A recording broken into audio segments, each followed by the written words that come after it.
හාලෝ මචන් කොහොමද ඉතින් මම ඔයාලගේ සිනි මචන් මොකද්ද මචන් මේ විභාගයක් ළඟ වෙද්දි අනුමාන ප්‍රශ්න රිලීස් කරනවා වගේ වැඩක් නේ මේක හැමෝම දන්නවා ඇති Avengers Doomsday ෆිල්ම් එක රිලීස් වෙන්න තව මාස 4ක් වගේ කාලයක් තමයි තියෙන්නේ ඉතින් දවසට එක ප්‍රොජෙක්ට් එක ගන්න බලන්න පටන් ගත්තත් Marvel Cinematic Universe එකේ තියෙන ප්‍රොජෙක්ට් එක බලලා ඉවර කරන්න විතර මාස දෙකක් විතර යනවා ඒ විතර නෙවෙයි X-Men Universe එක තියෙනවා Tobeyගේ Spider-Man Universe එක තියෙනවා ඒ මදිවර Netflix ලගේ Daredevil තුලේ Defenders Universe එක තියෙනවා මෙතන ලොකු ලයිස්තුවක් තියෙනවා මචන් නිකන් homework එකක් කරනවා වගේ ඔක්කොම බල්ල ඉවර කළොත් විතරයි ඕගොල්ලන්ට Doomsday බලද්දි සුපිරිම ක්ලීන් එක්ස්පීරියන්ස් එකක් ගන්න පුළුවන් වෙන්නේ. මම නම් ඕව 4-5 පාරක් බලලා තියෙන්නේ. මට නම් ඕව අදාළම නැහැ කියලා කියන අයට නෙමෙයි මම මේ කියන්නේ. සාමාන්‍යයෙන් එහෙම නැත්නම් ජෙනරල් ඔඩියන්ස් වෙනුවෙන් ඩිස්නි සමාගම කරලා තියෙන්නේ අන්න ඒකමයි. මුළු ෆිල්ම් එක තනි තනියම බලන්න පුළුවන් කියලා රූසෝ බ්‍රදර්ස් කොහොම කියනවද කියලා දන්නේ නැහැ. ඒත් ඩිස්නි එකට තේරලා තියෙනවා. සාමාන්‍ය ඔඩියන්ස් එකට ඇතම් කැරක්ටර්ස්ලා ගැන තේරුම් ගන්න නම් අනිවාර්යයෙන්ම බලන්න ඕන ප්‍රොජෙක්ට්ස් ටිකක් තියෙනවා කියලා. ඒ නිසා දැනට ප්‍රොජෙක්ට් 15ක් Disney Plus watch list එකට ඇඩ් කරලා තියෙනවා. Road to Doomsday විදිහට TV series සහ ෆිල්ම්ස් ඇතුළත් මේ ප්‍රොජෙක්ට් 15 බැලුවොත් ඔයගොල්ලෝ Doomsday වලට හොඳටම ප්‍රෙපෙයාර් වෙනවා.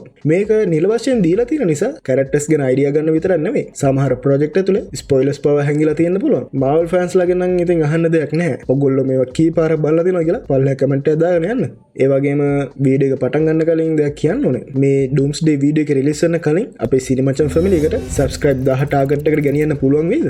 එහෙම වුණොත් අපි 1000 ගෙවුවා ගමන් කමෙන්ට් කරන සෙට් එකෙන් 5 දෙනෙක් තෝරලා Doomsday movie එක බලන්න free ticket 5ක් දෙන අයිඩියා එකක් තියෙනවා ඉතින්. ඒ නිසා තාම subscribe කරලා නැත්නම් දැන්ම subscribe කරලා share පාරකුත් දාලා comment එකක් දාලා තියාගන්න. එහෙනම් වීඩියෝ එකට යමු. ඉස්සෙල්ලාම පටන් ගන්න වෙන්නේ project දෙකකින්. ඒ තමයි X-Men 1 සහ X-Men 2.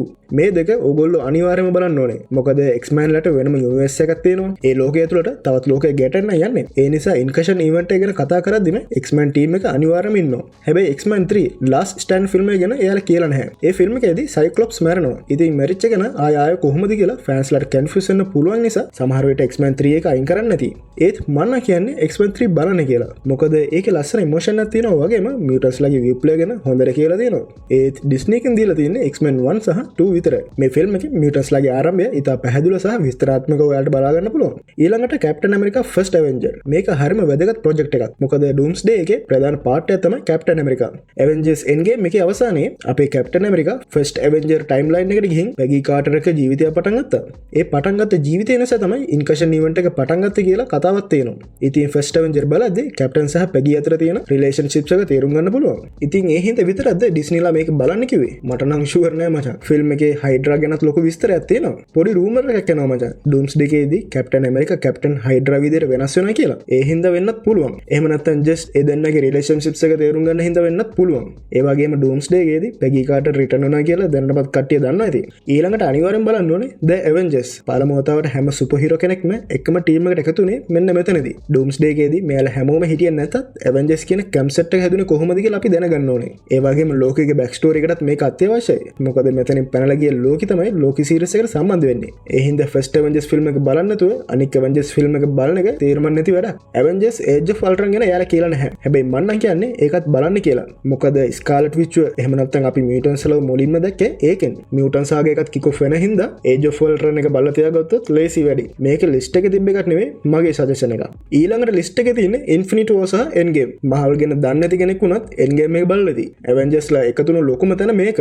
දැන් Doomsday එකට කලින් Endgame film එකේ අමතර විනාඩි 7ක footage එකක් සහ post credit scene එකක් එක්ක අය theaters වල re-release කරනවා. Russo brothers කියන්නේ Endgame එකේ direct sequel එක තමයි Doomsday කියලා. ඒ නිසා Doomsday බලන්න කලින් Infinity War සහ Endgame බලන එක අනිවාර්යයි මචං. ඊළඟට බලන්න ඕනේ Black Panther Wakanda Forever එක. මේකදී Chadwick Boseman නැති වුණාට පස්සේ සූර්ය අලුත් Black Panther වෙන හැටි සහ තාලනොක් රාජධානියේ Namor MCU එකට ගෙන හැටි තමයි පෙන්වන්නේ. කොමික්ස් වල හැටියට නම් මචං මුළු යුනිවර්ස් එකටම ලොකු තර්ජනයක් වෙන එක සහ incursion event එකක් එන්න යන්නේ කියලා මුලින්ම තේරුම් අරන් රිසර්ච් කරන්නේ Black Panther. ඒ විතර නෙවෙයි මචං. මේකේ අවසානයේදී ටිචාලාගේ පුතා ජූනියර් ටිචාලාවත් අපිට පෙන්නනවා. ඉතින් ඉදිරියට එන Doomsday කතාවට ඩාව ටෙක්නොලොජි එක Namorගේ ආමි එක වගේම අලුත් පරම්පරාව එකතුවත් පට්ටම වැදගත් වෙනවා.